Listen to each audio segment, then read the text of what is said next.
ये कहानी है कौशिक नामक एक युवा ब्राह्मण की, जो गृहस्थ थे और उन्हें भगवान की भक्ति में लीन रहना पसंद था।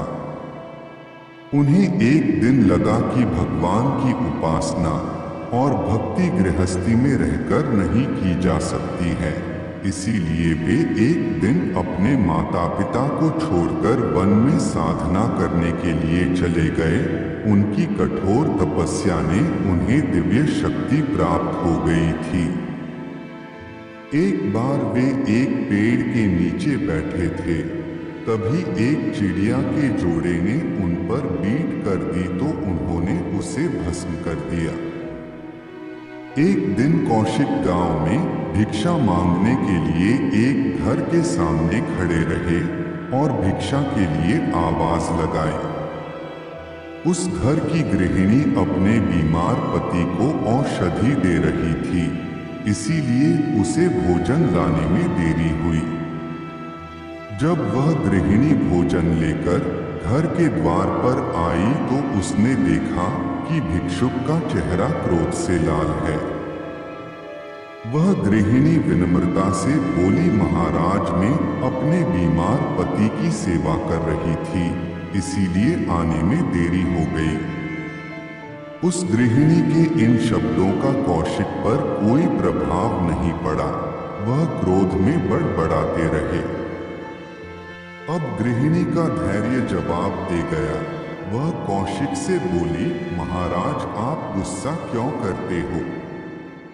मैं वह चिड़िया की तरह निर्बल और अबोल नहीं हूँ जो आपके क्रोध में भस्म हो जाऊंगी। गृहिणी की इन बातों को सुनकर कौशिक तुरंत हतप्रभ हो गए और उन्हें लगा कि गृहिणी को भी दिव्य दृष्टि प्राप्त है। तभी ऋषि कौशिक ने उस गृहिणी को धर्म के बारे में पूछा।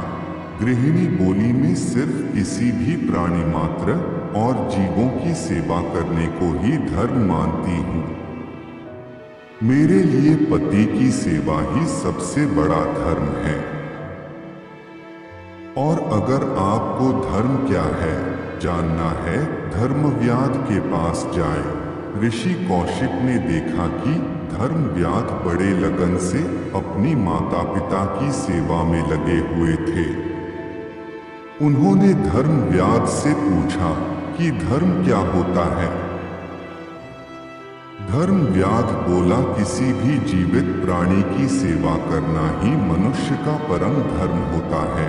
सेवा में भी भगवान का वास होता है और यही सेवा हमें एक नेक और अच्छा मनुष्य भी बनाती है।